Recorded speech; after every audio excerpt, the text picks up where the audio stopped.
All right, now we got our testing and measuring out of the way. We are on to the foundational principles of the system, which is really built around this concept of the three-part approach: the nervous system into the connective tissue and fascia, into the muscular and skeletal system. Calm the mind, free the fascia, activate and align the muscle and skeletal. So, what does all this mean? Let's see if we can get an overview here. Step one, calm the mind. It all really starts with our nervous system, which is the computer of our being. For most people in the society, and for a vast amount of reasons, the nervous system has become compromised and chaotic. The overstimulation and sensory that surround us triggers hyperactive stress and survival responses. This is referred to as the sympathetic fight or flight nervous system. It inhibits our ability to activate the parasympathetic nervous system, which is where we rest, heal, think deeply, become more creative, and kind of tap into our deeper consciousness. Um, this imbalance creates chaos in the mind, which reflects in the body. It is a very source of disease, disorder, and disruption with our mind, body, and spirit, as well as the misalignment in our external world, right? The lack of manifestation or things that we desire, things that we push away from ourselves, has a lot to do with the state of our nervous system. Essentially, the way our body functions internally is dependent on the state of our nervous system, and our external world reflects that. So we take a look at the whole nervous system here, right? The central nervous system, which is essentially your brain and your spine. And that's really what we are. It's just a brain and a spine, and everything really stems off of that. So then we get into the peripheral nervous system, which is everything that branches off of the brain and the spine into the rest of our body, and the way we get signals back to the brain and the spine from there. So then you look at the somatic nervous system and the autonomic nervous system. The somatic nervous system is more voluntary. So if you go to jump or intentionally do something, you're doing that through your somatic nervous system. Your autonomic nervous system is the involuntary system that's running your bodily systems, that's dictating the subconscious state of your body, your respiratory rate, your resting heart rate, operating all the bodily systems that keep you alive and functioning. And so, what we really want to do is try to cultivate that autonomic nervous system. So, the real goal is to live a healthy lifestyle and provide our body with the experiences to regulate and balance our autonomic nervous system so that we can enter a parasympathetic state, so that we can rest, recover, heal, become more conscious, and we're not stuck in this stress responsive fight or flight state. And my favorite example for this is part of the reason that the company's named Three Eyed Tiger, and it's having the awareness of the threat that's in front of you. And so, in scientific terms, they often use a tiger as an example to help people understand this concept, the difference between the fight or flight and the rest and recover. And this is how I explain it.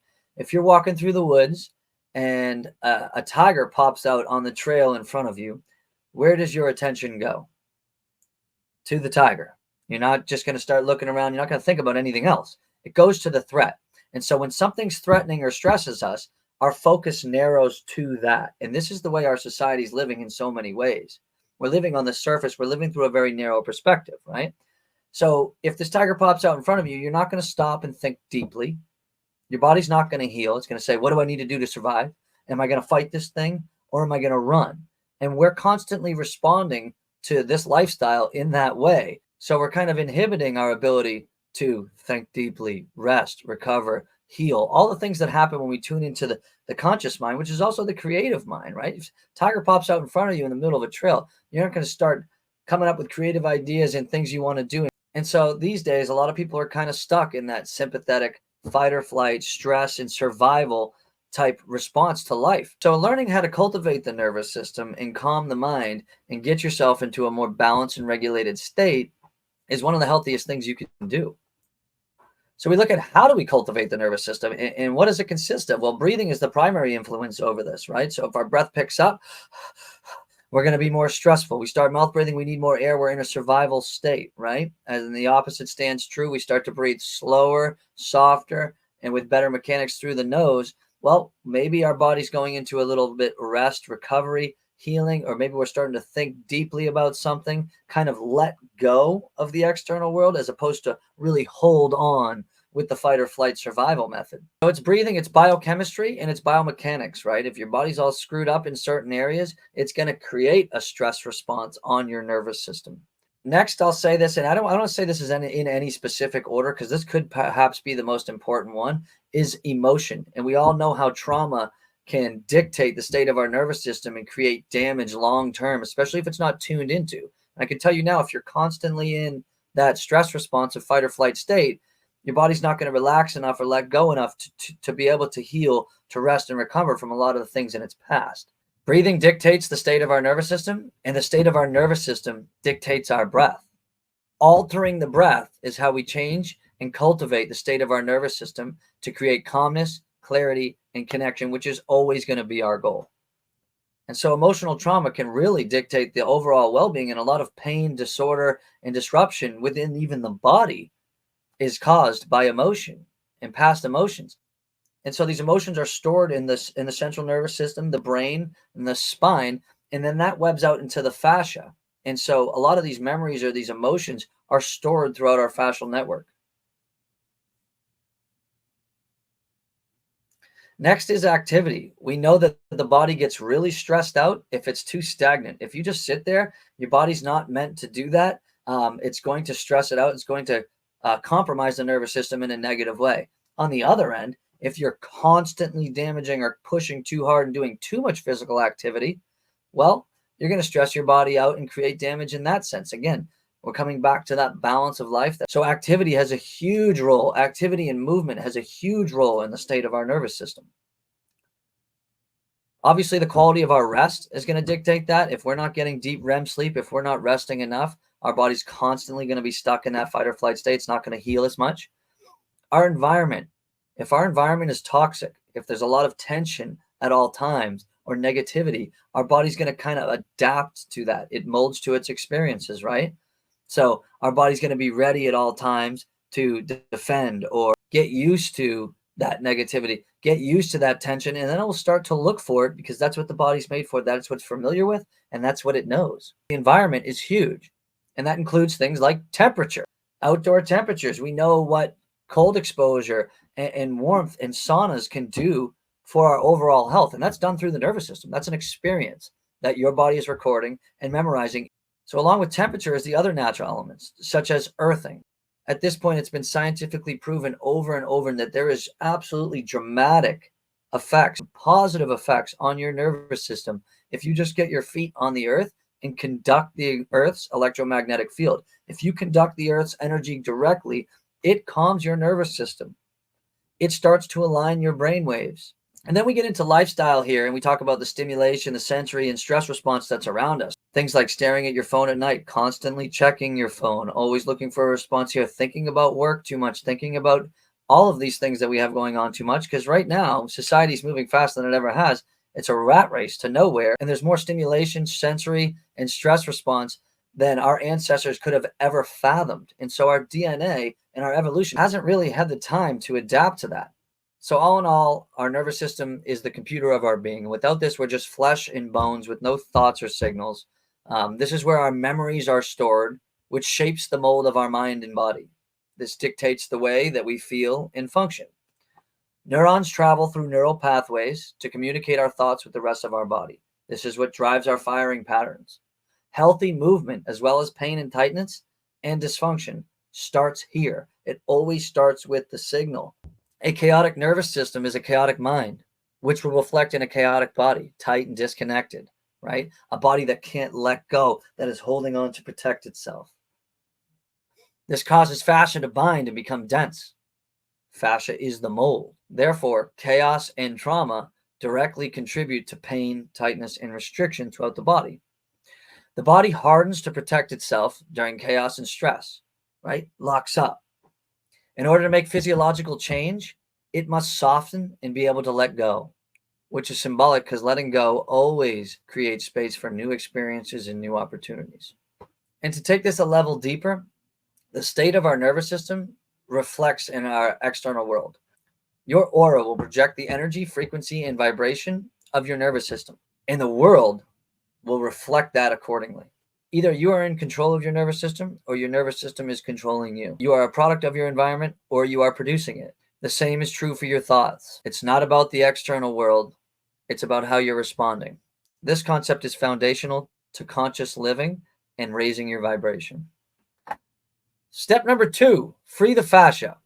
And the course is obviously fitness through fascia, so this is an extremely important part of our lesson here. After acknowledging the nervous system, we delve into the fascia connective tissue, which is an electronically charged web of tissue made up of overlapping chains that run throughout an entire body and contain neural pathways, nerves, and electrofibers. It rests underneath our skin, wraps around our organs, our muscles, bones, and holds our physiological network together. Memory stored in our nervous system mold our fascia, specifically the most intense and frequent. So, whatever we do to the highest intensity and the most frequency is what our body is going to shape to. If you sit in a chair for 9 hours, it's not that intense, but there's a lot of frequency there, and therefore your body's going to mold to that. However, if you do one task like a heavy deadlift, if it's a really intense exercise or movement, your body's going to want to change and adapt to make that easier, to make yourself more efficient in that movement. So the things that we find the most intense or the things that we do the most frequent are what our body adapts to, shapes to, and molds to the most. And for me, it's the fascia that maintains that mold. The nervous system stores the experience, and the fascia maintains the mold based off of that experience. The mold created by the relationship between the nervous system and fascia truly dictates how our body feels and functions. When we experience trauma, the fascia binds and becomes dense, ultimately restricting our muscles' ability to expand and contract, as well as our joints' ability to function and articulate properly. Healthy fascia has the ability to move and slide. The way I see it, this is the middle piece between our brain and our body, and it was the piece that was overlooked by conventional science until recent years. So we look at the fascia. The quality of this tissue can be evaluated on somewhat of a spectrum. The most dense and traumatized is scar tissue, then dense fascia, then normal tissue, then super tissue being the healthiest. The quality of this tissue dictates many things, including our muscles' ability to expand and contract, our joints' ability to articulate, the shape and mold of the body, our neuromuscular connection throughout our body, our compensation trails, firing patterns, and overall function. Healthy fascia provides healthy function, but it takes a conscious and calm mind to unwind the fascia and its experiences in order to reshape its anatomical and physiological mold. The goal is to generate healthy and free fascia to enable proper access to healthy breathing posture and movement patterns. Healthy breathing posture and movement patterns are generated by acting the way we've evolved to act, by nature's design. When our experience, actions, and lifestyle do not align with that, it creates a domino effect of health issues. Again, our body molds to its experiences, which shapes the fascia. If our experiences are misaligned with the design, the mold of our fascia will be detrimental to our physiological output. So as you can see here, we evaluate fascia in the system. This is based off of Bob Cooley's system, which I talk more about in the tiger stretching on week 3. But essentially, really bad scar tissue, dense tissue that hurts when you're rubbing it, doesn't mobilize well, and is restricted to physiological function. It's called scar tissue. It's really bad, right? That's 4. That's what we want to avoid. So we want to break up that tissue. And then it goes into dense fascia, which is just bad, poor quality tissue. Then it goes into okay, normal tissue. And then 1 is really healthy super tissue, which is fluffy, mobile, pain-free, and painless. And so how do we evaluate this tissue? Well, 1, just the way that it feels and the way that you feel when it's touched or massaged. If it's really sore and achy and it's really hard and dense, it's probably dense fascia and it could use some freedom. If it's really fluffy and it moves around and it's good, healthy muscle tissue, it's probably super tissue. And if it looks really good and the tone of it is really good and appealing to the eye, which is where the beautiful being and the aesthetics really come into this program, is if you have healthy tissue, you're going to glow. The quality of your tissue, which is not measured in really any other system, matters. And it can really give you a lot of insight as to how you're shaping your body and what you're building here. And so, like a lot of people, for example, weightlifters, you can see that they have a funky mold to the body. There's a lot of muscle tissue, but the shape or the positioning of their muscles sometimes looks off or tight or restricted, and they can't move much like a meathead. And that's because their tissue quality that surrounds those muscles, it's claustrophobic in there. It's being tightened. It's being restricted because there's no space in there for it to move. As you can see, there's 3 primary types of fascia. Starting with superficial fascia, which is associated with the skin. Then you get into the deep fascia, which is mostly associated with the muscles, the bones, the nerves, the blood vessels. and then the visceral fascia, which is mostly associated with the internal organs. And so this goes all the way. And so the fascia goes all the way throughout our body, and it's present pretty much everywhere. It's kind of wrapping everything and holding everything together. When you are inactive, for long periods of time due to inactivity or injury, the muscle and fascia start to bind together.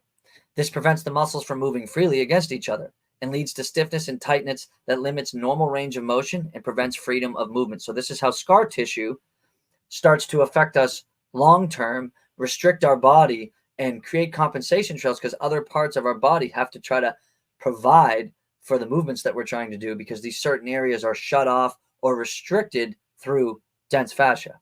Regular stretching as well as healthy movement will keep your muscles and the fascia in good working order and prevent your muscles and their fascia from seizing up. And we take that to the next level here in the Tiger Transformation with the Tiger stretching on week 3. It is fascia-based stretching. So it is the optimal way of breaking fascia, freeing fascia, and then molding your posture, tissue, and tone based off of the quality of that tissue. Maintaining healthy fascia offers various benefits, including improved flexibility, enhanced range of motion, better circulation, reduced risk of injury, and support for overall structural integrity.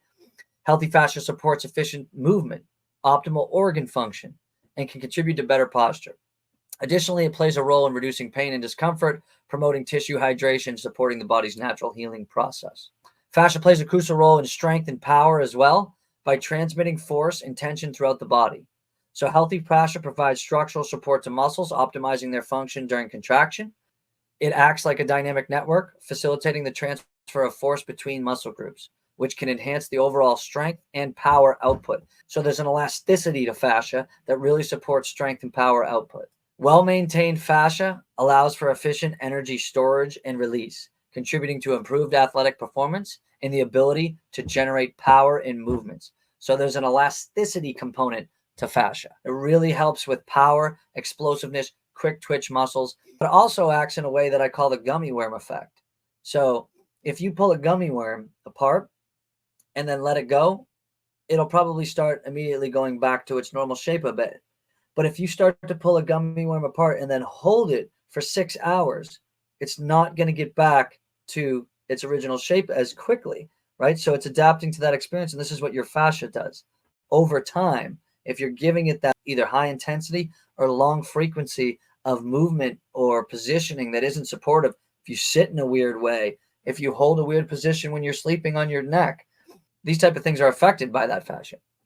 Here's a big point here is healthy fascia can positively impact the lymphatic system by providing structural support and promoting efficient fluid drainage. Fascia surrounds muscles, organs, and vessels, influencing tissue integrity. When fascia is healthy, it allows for better movement of lymphatic fluids, aiding in the removal of waste products and toxins from the body. This contributes to overall lymphatic system function and can support your immune health, because you're getting rid of toxins and you're flushing your system out much cleaner. If you're all dense in fascia and you're putting bullshit into your system constantly, that stores, it gets restricted. It contributes to dense fascia, poor quality tissue, high stress response. In summary, fascia is our largest organ. It's a web of connective tissue located beneath the skin, like an extra layer that encloses and separates all of our muscles and organs. These chains can connect from tongue to toe, and one can affect the other. The way your feet hit the ground can affect your jaw and your alignment up top. The way that your tongue and jaw posture themselves can affect the way that your hips and your feet function. Fascia is highly associated to the nervous system, stores memory, molds to our experiences, and shapes our bodies, specifically the most intense and frequent experiences. A chaotic and stressed nervous system will cause the fascia to bind. To create physiological change, it needs to let go. The quality of our fascial tissue dictates our muscles' ability to expand and contract, and our joints' ability to articulate. Healthy fascia embodies pain-free, proportional, aligned, and aesthetic tissue, tone. Healthy fascia embodies pain-free, proportional, aligned, and aesthetic tissue, tone, posture, and physique. Healthy fascia or free fascia is crucial for healthy firing patterns and movement. In contrast, movement dictates the freedom of your fascia. If you don't move, your fascia will become dense. It will bind. It will mold to that experience. Fascia can be disrupted by the lymphatic system and buildups of toxic waste within our body, consuming contaminated food and beverage can be directly related to poor quality tissue, connective tissue, and fascia. Healthy fascia requires good hydration and proper nutrition. Lastly, fascia affects our energy flow within our body, our chakras, and the energy field around us. If you have blockages in your chakras and your energy systems, you can take an approach through fascia to try to fix that. You can try to free your fascia. Step 3, activate and align the muscle and skeletal. As I've mentioned many times already, the muscle and skeletal systems function accordingly to the nervous system and fascia. These systems also adapt to our external experiences. If we move and rest in ways that align with our natural design, we will see proper, healthy function of the muscle and skeletal system. Through the brain to body neurotransmitters, we activate the muscles, tendons, and ligaments. We generate the force to move our skeleton. The signal must be calm and clear. The tissue must be free to allow for expansion and contraction of the muscles, as well as articulation of the joints. The neuromuscular connection must be strong and properly fueled. The skeleton must be decompressed and aligned for the body to function optimally. Getting the deep muscular activation and alignment of zone 1 is going to be the most important. Everything is activated and aligned through our center, off of the brain and spine that we truly are. Key points. The muscular system receives information from the brain to engage and move the skeleton. A chaotic brain can create disconnection or even hyperconnection to certain muscles, causing them to overwork or do a job that they're not supposed to be doing, which is often what you see happening when people pull muscles, tear muscles, anything along those lines. Our joints are designed to articulate and function a certain way. Creating proper alignment in space enables them to operate the way that they were designed to. Our skeleton accounts for our alignment, which is influenced by the shape of our connective tissue and the function of our muscles, ligaments, and tendons, which are influenced by the experiences stored in our nervous system. Our tendons and ligaments are included in this section and are extremely important when expressing movement in an applicable and functional way. They need to be experienced in overload and holding tension throughout deeper ranges of motion. When strength training, everything needs to be engaged and working as one, which is why a lot of isolation exercises or exercises that don't necessarily include stabilization or account for functional movement can sometimes strengthen the muscles without the complete engagement of the tendons and ligaments and stabilizers in smaller parts of our body that really need to be strengthened. When you perform resistance exercises such as weightlifting, your muscles experience microscopic tears in the muscle fibers. This sets the stage for the muscle building process, as your body responds to these tears by repairing the damaged tissue and building new muscle. Consistent exercise, progressive overload, providing the experience of increased resistance during activation, proper nutrition, and enough rest and recovery time are the key factors to building muscle. Big and strong muscles don't necessarily equate to expression of good strength and power. You can have big, strong muscles and then poor alignment in super dense connective tissue and poor neurological connection to those areas or poor neurological firing patterns, creating an entirely dysfunctional network. So the muscles can be big and pumped up, but they might not be able to produce that much for you. And we see this all the time with meatheads or bodybuilders that would try to play a sport. The body is designed to work as one connected unit. Isolating muscles with time under tension is not a task the body is designed for and can compromise the body's ability to function properly as one unit. If a specific muscle is weak, it is not being utilized the way it's designed to when moving and resting. In this case, there is compensations present that generate force through suboptimal firing patterns, causing poor neurological connection and the inability to expand and contract to one area, while overworking and traumatizing another area. So this is where we get into the chicken or the egg type of concept with this whole thing, because our nervous system dictates the way that we move and rest, but the way that we move and rest really dictates the state of our nervous system and the way that we function. So a balanced and healthy nervous system will reflect in balanced and healthy fascia, which reflect in a balanced and healthy breathing, posture, and movement. And the same stands true backwards. Balanced and healthy breathing and posture, practicing good healthy breathing and posture will reflect in balanced and healthy fascia, which will reflect in a balanced and healthy nervous system.